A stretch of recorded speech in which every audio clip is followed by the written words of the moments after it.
Hace más de 25 años, el mundo se sumergía en una fiebre sin precedentes, la de capturar, entrenar y combatir con criaturas extraordinarias. Pokémon no es solo un juego, es un fenómeno cultural que ha marcado generaciones. Hoy en Sociedad Nokoi nos adentraremos en la historia de cómo surgió esta franquicia, desde la infancia de su creador hasta el lanzamiento de los primeros títulos que encendieron la pasión de millones. All aboard.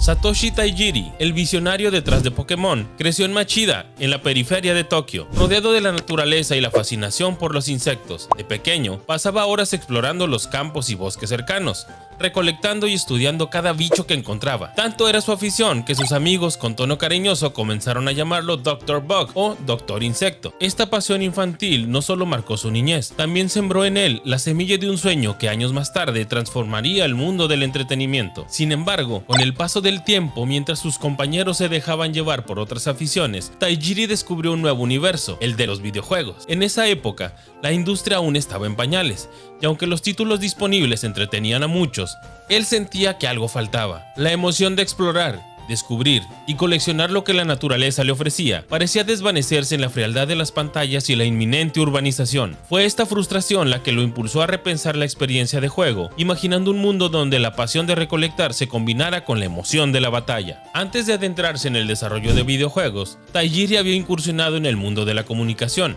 Insatisfecho con la calidad de las publicaciones de videojuegos que encontraba en el mercado, decidió crear su propia publicación. Con mucho esfuerzo reunió páginas, consejos y trucos, dando origen a lo que se le conocería como Game Freak. Fue en este contexto donde apareció Ken Sugimori, un artista cuyo talento llamó poderosamente la atención. Sugimori, con su inconfundible estilo, se unió al proyecto tras ver la publicación de Tajiri en una tienda, y poco a poco se convirtió en el diseñador principal de lo que más tarde sería Pokémon. La colaboración entre Tajiri y Sugimori fue el inicio de una asociación que marcaría el trayecto de la franquicia. A pesar del éxito que pudiera haber parecido inminente, el camino no fue fácil. Tajiri se dio cuenta de que, aunque la revista era un espacio de creatividad, los juegos que se ofrecían en el mercado eran, en su opinión, limitados y repetitivos. La idea de innovar comenzó a tomar forma. ¿Por qué no crear un juego inspirado en su pasión de infancia, en el que se pudiera capturar y entrenar criaturas tal como él lo había hecho con los insectos? Con esta visión en mente, Game Freak dio el salto del periodismo aficionado al desarrollo de videojuegos. El desarrollo de Pokémon nació a principios de los años 90,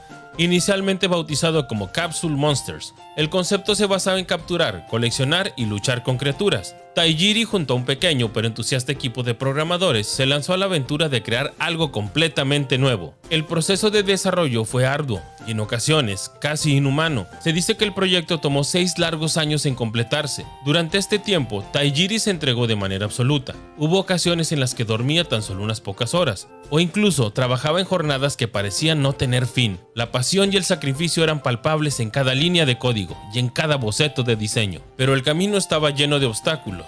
Game Freak enfrentó serios problemas financieros que amenazaron con detener el proyecto. La falta de recursos sumada a la inexperiencia en el mundo de desarrollo de videojuegos casi llevó a la quiebra a la pequeña compañía. Fue en ese momento crítico cuando la inversión de Creatures Inc. se convirtió en el salvavidas que permitió continuar con el desarrollo del juego. Otro elemento crucial en la visión de Tajiri fue la posibilidad de conectar a los jugadores entre sí.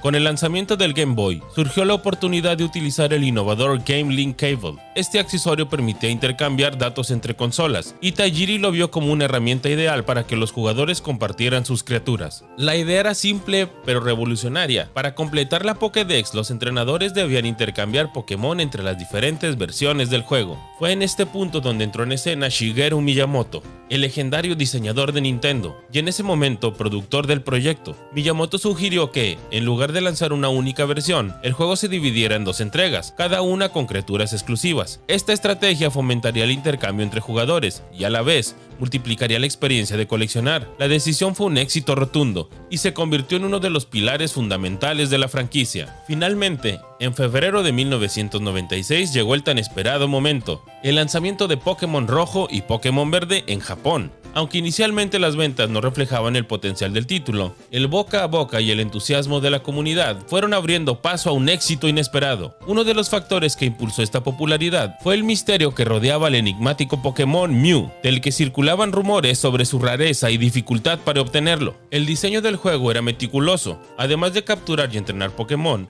los jugadores debían enfrentarse a 8 poderosos líderes de gimnasios antes de poder retar al imponente Elite Four. Cada combate era un desafío estratégico que ponía a prueba tanto la habilidad como la astucia de los entrenadores. Pero quizá uno de los aspectos más innovadores fue el detalle en la personalización de la experiencia. Tajiri quiso que los jugadores sintieran una conexión especial con sus criaturas, por lo que se les daba la opción de renombrarlas. Sin embargo, en caso de que el jugador decidiera mantener el nombre original, las criaturas eran fáciles de recordar por sus nombres chistosos y derivados de juegos o composiciones de palabras alusivas a sus características o habilidades. Un ejemplo obvio es Pikachu. La elección de este nombre no fue casual, y el significado se compone de Pika, que en japonés es una onomatopeya relacionada a una chispa eléctrica, mientras que Chu imitaba el sonido característico de los roedores. ¿Quién no conoce a Pikachu? Una criatura que, a pesar de su apariencia sencilla, se transformaría en el rostro de toda una franquicia. Además, en un esfuerzo por evitar la violencia en los videojuegos, Tajiri decidió que cuando un Pokémon perdiera una batalla, en lugar de morir o sufrir daños graves, simplemente quedaría fuera de combate desmayándose, hasta ser atendido en un centro Pokémon. El éxito de Pokémon Rojo y Verde fue solo el comienzo de una expansión sin precedentes. En pocos meses, la franquicia comenzó a ramificarse en diferentes medios, la publicación de un manga, el debut del anime y la creación de un juego de cartas coleccionables. Todos estos medios ayudaron a consolidar a Pokémon como un fenómeno cultural. El anime, en particular, desempeñó un papel fundamental, con personajes carismáticos y una narrativa que combinaba aventura y amistad. La serie logró captar la atención de niños y adultos por igual. Uno de los protagonistas, el inseparable Pikachu, se ganó rápidamente el corazón de los fanáticos, convirtiéndose en el embajador no oficial de la franquicia. La sinergia entre el juego y el anime fue tan fuerte que, en 1998, se lanzó Pokémon Amarillo. Esta versión especial, diseñada para alinearse con la estética y la historia del anime, introdujo cambios significativos en la dinámica del juego. Por ejemplo, en lugar de elegir a Bulbasaur, Charmander y Squirtle como tus Pokémones iniciales, los jugadores recibían a Pikachu, quien los acompañaría durante toda la aventura, interactuando de forma única y mostrando una personalidad muy distinta. El éxito de la primera generación abrió la puerta para continuar innovando. El siguiente gran salto llegó con el lanzamiento de Pokémon Oro y Plata, que marcaron el inicio de la segunda generación. Estos juegos, desarrollados para el Game Boy Color, no solo ampliaron el universo con la incorporación de 100 nuevos Pokémones, también introdujeron mecánicas revolucionarias que enriquecerían la experiencia de juego. Una de las innovaciones más destacadas fue la introducción de un dinámico ciclo de día y noche. Este cambio impactó directamente en la jugabilidad, ya que ciertos Pokémon solo aparecían en determinadas horas del día, lo que obligaba a los jugadores a planificar sus salidas y estrategias. Además, se implementó el sistema de crianza, permitiendo a los entrenadores dejar huevos que, al eclosionar, daban lugar a nuevas criaturas con habilidades especiales heredadas de sus progenitores. Otra novedad fundamental fue la introducción del Pokégear, un dispositivo all-in-one que funcionaba como radio, mapa, teléfono móvil, calendario y reloj. Este elemento no solo ayudó a los jugadores a orientarse en el vasto mundo del juego, también reforzó la idea de que cada entrenador debía estar siempre preparado para cualquier eventualidad. Durante el desarrollo de Oro y Plata se contó con la participación de figuras clave, aunque en ese momento eran menos conocidas, personas que jugaron un papel decisivo en el éxito de la franquicia. Se dice que Satoru Iwata, quien más adelante se convertiría en presidente de Nintendo, estuvo involucrado en el desarrollo y optimización del software de compresión para estos juegos, permitiendo así que se incluyeran tantas novedades sin sacrificar el rendimiento. El impacto de esta segunda generación fue tan notable que en el año 2000 se lanzó Pokémon Crystal, una versión mejorada que pulió y amplió aún más las ideas introducidas en Oro y Plata. Crystal no solo ofrecía mejores gráficas y de jugabilidad, también fue el primer juego de la franquicia en permitir a los jugadores elegir jugar como un personaje femenino, rompiendo con ciertos estereotipos y abriendo la puerta a una mayor diversidad en los roles de los protagonistas. Además, Pokémon Crystal introdujo la Torre de Batalla, un desafiante modo de juego en el que los entrenadores debían enfrentarse a una serie de combates consecutivos. Este modo, aunque tuvo sus críticas debido a algunas traducciones poco acertadas que con el tiempo se convirtieron en motivos de humor entre la comunidad, demostró ser un verdadero reto para los jugadores más dedicados. Mientras el éxito de la segunda generación seguía en auge, El deseo de innovar no se detenía. Con la llegada de la consola Game Boy Advance, se abrió la posibilidad de explorar nuevos horizontes en el mundo de Pokémon. Fue así como en 2002 se lanzaron Pokémon Rubí y Pokémon Sapphire, que marcaron el inicio de la tercera generación. Esta entrega introdujo cambios significativos en el sistema de combate. Uno de los aspectos más revolucionarios fue la inclusión de batallas dobles, en la que los entrenadores podían enviar 2 Pokémon al mismo tiempo, lo que obligaba a replantear las estrategias y a pensar de formas más tácticas. Además, la incorporación de estas habilidades y naturalezas para cada Pokémon aportó un nivel de profundidad nunca antes visto. Estos atributos no solo influían en el rendimiento durante las batallas, también determinaban la evolución y el crecimiento de las criaturas, haciendo que cada enfrentamiento fuera único y lleno de variables inesperadas. En Pokémon Ruby y Sapphire se destacó también la importancia del entorno y de las condiciones de batalla. Por ejemplo, algunos ataques y estrategias se veían afectados por el clima o la hora del día, lo que añadía un elemento de imprevisibilidad y realismo al juego. La integración de estos nuevos elementos convirtió cada combate en una experiencia más estratégica y compleja, en la que tanto la selección del equipo como el conocimiento del oponente se volvía esencial. Un dato interesante de esta generación es que fue la primera en estar dirigida por Junichi Masuda, un veterano de Game Freak, que hasta ese momento había trabajado como compositor, diseñador de juegos y codirector en proyectos anteriores. La visión de Masuda ayudó a consolidar la identidad de la franquicia y a sentar las bases para futuras innovaciones. Su compromiso y su creatividad fueron evidentes en cada detalle de Pokémon Ruby y Sapphire, lo que se reflejó en la recepción entusiasta de los fanáticos. Paralelamente al lanzamiento de estos títulos, se exploraron nuevas formas de interacción entre los jugadores. Aunque la idea de intercambiar Pokémon ya había sido introducida en la primera generación,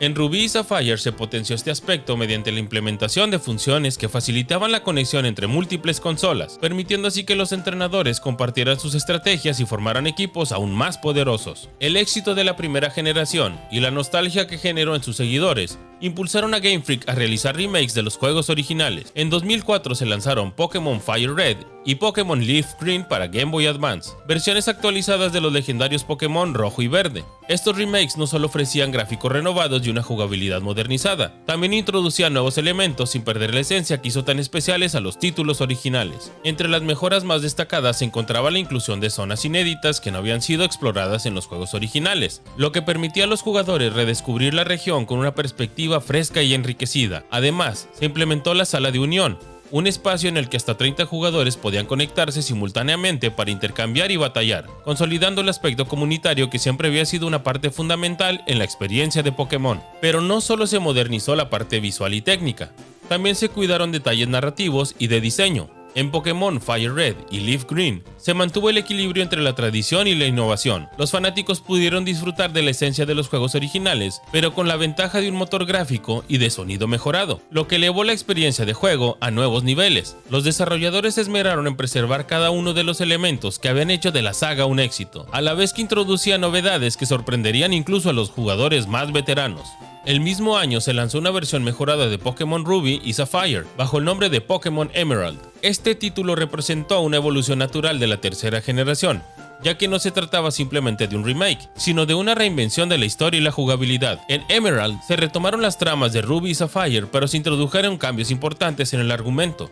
En Pokémon Ruby, el equipo antagonista, conocido como Team Magma, buscaba aumentar la masa de tierra del mundo, utilizando un Pokémon legendario. Por su parte, en Pokémon Sapphire, era el Team Aqua el que intentaba expandir los océanos para dominar el equilibrio natural. En Emerald, la historia se enriqueció al hacer que el jugador tuviera que enfrentar a ambos equipos, contando con la ayuda de un Pokémon legendario distinto, que se alzaba como un símbolo de la unión entre tierra y mar. Este cambio narrativo no solo aportó mayor profundidad al argumento, sino que también demostró la capacidad del equipo de desarrollo para reinventar sus conceptos sin perder la esencia que había cautivado a los jugadores desde el inicio. A lo largo de estos años de desarrollo, no solo se forjaron ideas y mecánicas innovadoras, también historias personales que marcaron el rumbo de la franquicia.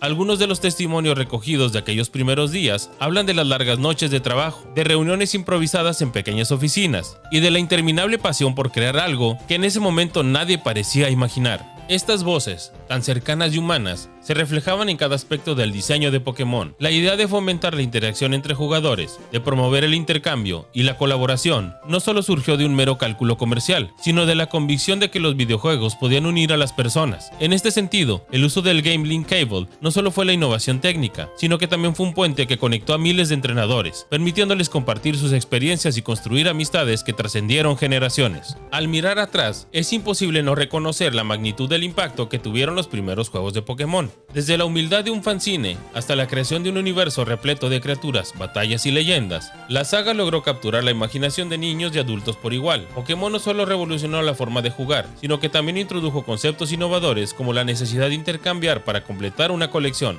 fomentando la comunicación y el trabajo en equipo. La influencia de Pokémon trascendió el ámbito de los videojuegos, el anime, el manga y las cartas coleccionables contribuyeron a consolidar un fenómeno cultural que sigue vigente. Los personajes, las historias y especialmente un Pokémon como Pikachu se han convertido en símbolos reconocidos en todo el mundo. Es interesante notar cómo la estética y la narrativa de los primeros títulos lograron sentar las bases para un universo que continúa expandiéndose, manteniendo viva la llama de la creatividad y la innovación. La creación de Pokémon es una historia que va más allá de los videojuegos. Es un ejemplo de cómo la pasión, la innovación y el trabajo en equipo pueden transformar simples ideas en universos enteros. Esperamos que este repaso por la creación de los juegos de Pokémon haya sido de tu agrado. Amigos de Sociedad Nokoi, vamos a estar en la Conve Monterrey edición 63 el 29 y 30 de marzo de 2025. Ven a conocernos, estaremos todo el equipo de Sociedad Nokoi, incluyendo al gran Martín Eastwood. Tendremos dinámicas en nuestro stand, así que separa las fechas y acompáñanos. Soy Hugo Enrique Presas o Hugo Q. Espero que te haya gustado este video.